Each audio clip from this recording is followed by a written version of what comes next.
Welcome to the early access preview of update 39 in Bloons TD 6, where we're going to take a look at the map error and a bunch of new features coming into the game very soon. So first off, I want to say a huge thank you to Ninja Kiwi for giving us early access and allowing us to show you guys and give you guys a little bit of a look into what's going to be upcoming in the next update. So let's start with the small things. I kind of want to get them out of the way first, so that we're going to go into the map error, and then I created a map for you guys which we're going to play through right now. So first off, let's start with the maps. Let's start with this new map called, oh, I just went past it.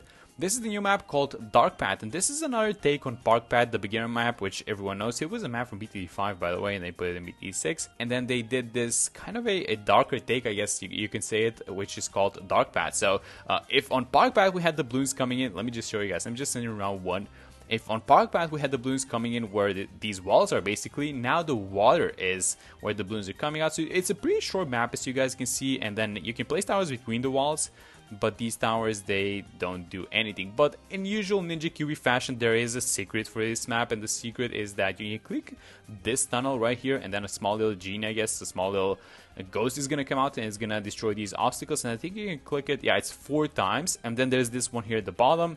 So you can click these guys, and this is kind of going to break some of these walls, so these obstacles, and then you can place towers, and it's going to make things a little bit easier. You can also place towers here on these platforms. So that's the new map, that is Dark Path. So now moving on to the quests, there are a couple of new quests in the game, and this is the first one out of the challenges category, which is called Grow Less Than Galaxy, in which we need to beat gear, that's an interesting map, using fewer tiers than Galaxy. So I haven't even clicked on this myself, and I don't think we're allowed to. So let me just show you guys what's new in the tutorials one. There are 2 new tutorial quests. One is focused on Etienne, it's called Drone Flying 101, and then the other one is focused on Oben. So those are the 3 new quests. I don't think I missed any of them. Yeah, it's just a previous one. So I think that's 3 new quests in total in the game. And with that being said, let's take a look at the map error, which is the biggest feature of this update, and then the Etienne skin. So in order to access the map error, you hit display social button, and then there's this new button on the side which is called edit map, and there's this pretty simple looking screen in which you're allowed to name your map. So I just kind of, this is the name that I put, by the way. This is Monkey Meadow, but for no apparent reason.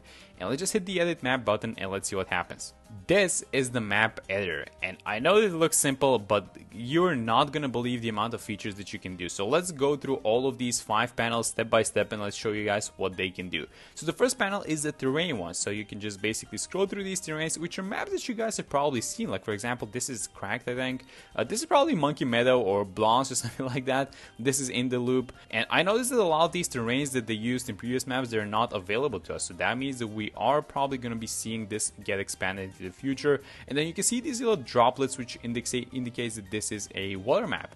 So let's just keep it like this, and let's just move on to this one, which is basically an effect that gets added to the terrain. So for example, maybe we can add a rain to this water map. Yeah, that sounds interesting. The second panel is the paths panel, and this is basically where you start creating your map. So, well, you actually don't have to start with the paths, but it is where I'm going to start in this video. So what you do is you drag this panel, and then you just start, you can just move your cone like this, and this is going to be the start of the map basically, and then you can just adjust this using these small little circles to kind of give it direction. Now, the way that you expand the path is by just clicking anywhere on the map. So wherever you click, or this works on phone, by the way, so they made it so you can do this in mobile as well. So this isn't limited to PC players only, but this is how you basically create a path, and then eventually you want to click towards the end, and then the path is going to auto verify itself. It's going to recognize that you reached the end, and then this is the initial track. Now, this doesn't have to be final, because you can play around with these cones however you want, and then these cones aren't even final. So for example, if you don't like this one, like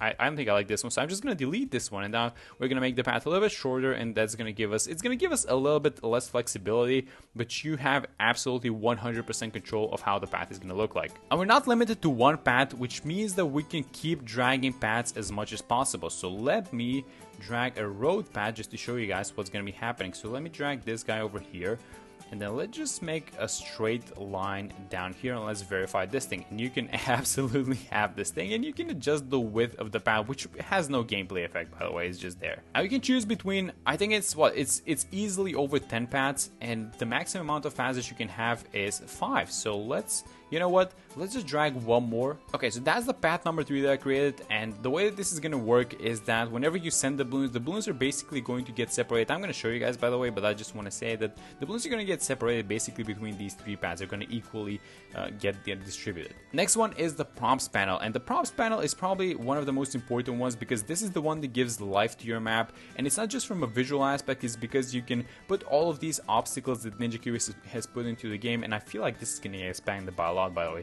You're starting with, I don't know, this is like easily over 200 prompts, I would say, and you have complete control over these prompts. So let's just, first off, you guys see this little icon? This little icon means the projectiles cannot pass through this specific prompt, which is a very nice thing to add. I really like that. So now we place this house, and then you can do whatever you want with this house, and I mean that. You can increase the size and you can make it as big as you want, so let's just have it like this. You can rotate it in every direction, and when I say every, I really mean you can rotate it in every direction that you would like. Let's just move the house a little bit towards this empty spot that we put in, and let's just have it like that. These prompts are divided into a bunch of categories, which is Halloween, Meadow, Swamp, Ocean, Desert, Snow, Forest, Plains, and Urban, and if you wanna, this is basically just to kind of find these things a little bit easier. You know what, let's have a fountain in the water, why not? I think I placed 2, by the way, so let's increase the size of this one, and this is, yeah, why not? We can do whatever we want, and I'm exactly doing that. And you guys can see that some of these prompts, they have this multi-placement enabled, so unless you hit the X or unless you exit yourself, you're going to be able to place a lot of them, which is a nice feature. The next panel are the stamps, and they serve only one purpose, and that is the aesthetic one. So if you want to give your map a little bit more life, I mean, we have a water, we are placing, I don't know, is this like small rocks in the water? Maybe we can place some leaves on it. Let me just change the terrain to just make it like this. This looks a little bit more realistic, not that realistic, but I think it's a little bit better. So you can place all of these I think that there's just so many things that they add into the game, guys. Like, there's no way you're gonna be able to, and there's no way that I was able to go through everything. I mean, I spent a lot of time just going through all these things, and it's just crazy about how many things that Ninja Kiwi has put into the game. So that's the stamps one, and now we are going into the areas one. Now the areas one is very interesting because this has an effect on gameplay as well. So what you do is you can drag, let's just drag this one with the droplets, and let's place it over here. Now what this area means is, well, it's exactly what you guys think it means, and that is that if we make this area like this, you have complete control over this the same way that you do with the pads. And then you hit the OK button, and now this area is going to allow us to place horror monkeys in, which is very, very interesting. Now you have a couple of areas that you can choose from. So these are the water areas that I'm kind of showing at this point, but you can also do it with land. So for example, maybe you chose a terrain that's a fully water terrain, then you're gonna have to create a couple of islands that you're able to place your towers.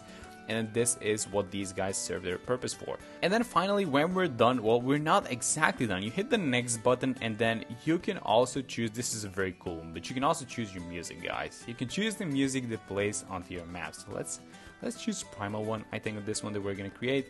And let's just hit save and exit. So after you've created your map and after we saved it, you can now choose your difficulty. So this is basically all the difficulties. So let's just say, well, we're not doing chimps now.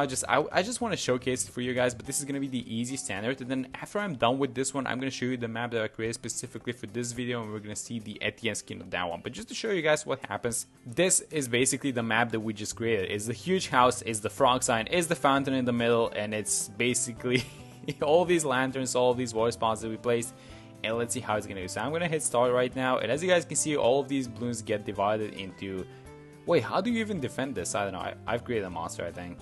And yeah, this is, oh my god, look at those obstacles. What did I just create?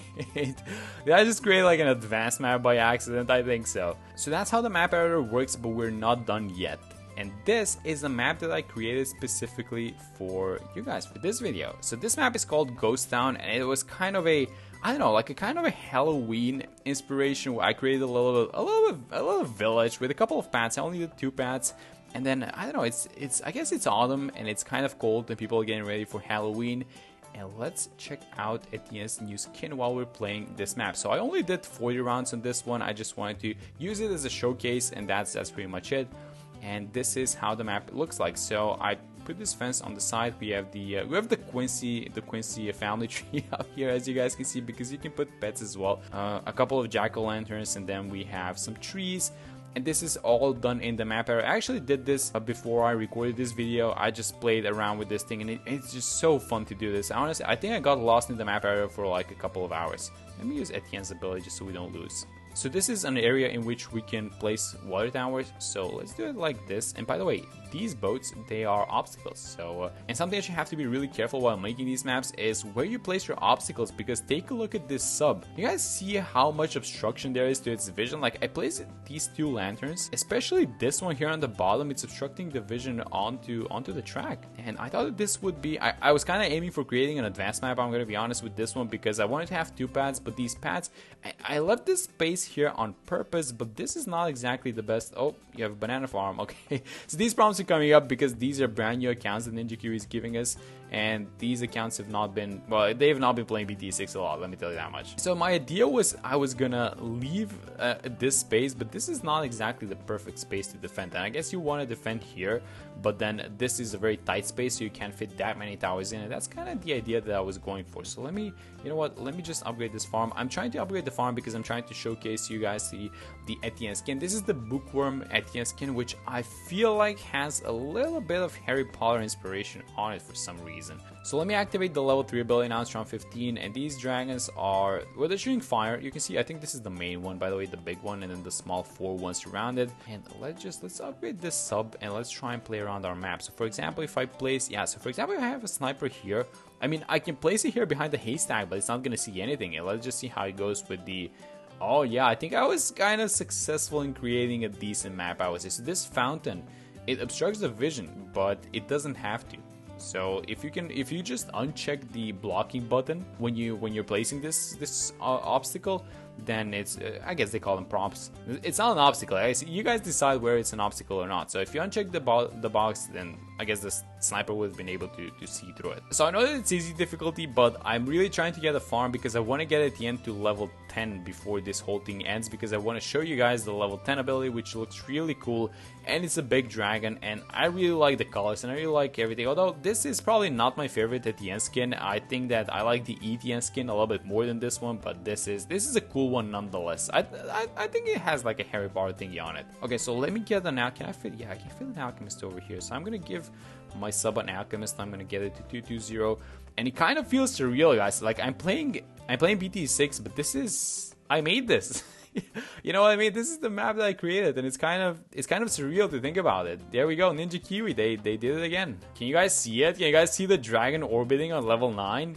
Yeah, that's the UCAV. That's what they replaced it with. And when it gets level 10, the small dragon starts orbiting around its head, because I guess he's imagining it, and he's manifesting it, which is, I don't know, it's kind of cool. It's kind of cool, I gotta be honest. So you know what? Let me use the ability because it's gonna evaporate the Moab in a second. So I think I want to use it in a round like this. Let's use it in round 39 actually. So as soon as these ceramics pop, let me just use this, and look at how cool that is. Oh my god, those bright red projectiles. This looks so good. I'm really impressed, guys. I'm really impressed. I think that this is one of the most impactful updates I would say the BT6 has ever gotten, because this is just going to transform the game in just so many ways that people are going to be able to create content, and this is just all of the tools given back to the community, and people can create these maps. And I think that the community made maps are, I don't want to say they're going to be better than Ninja Kiwi's maps, but I have a I suspect that they're going to be pretty good as well. But as this thing is ending, I want to say a huge thank you to Ninja Kiwi again for giving us the early access, and I want to say a thank you to you guys for watching the video and for being here. And let me just like my own map, because yeah. But if you guys want to play this, I submitted it, so when the update comes out, which should be in a few days, this is the code, so you guys can check out Ghost Town, the map that I made, and that's about it. So thank you guys so much for watching the video, and I will see you all in the next one.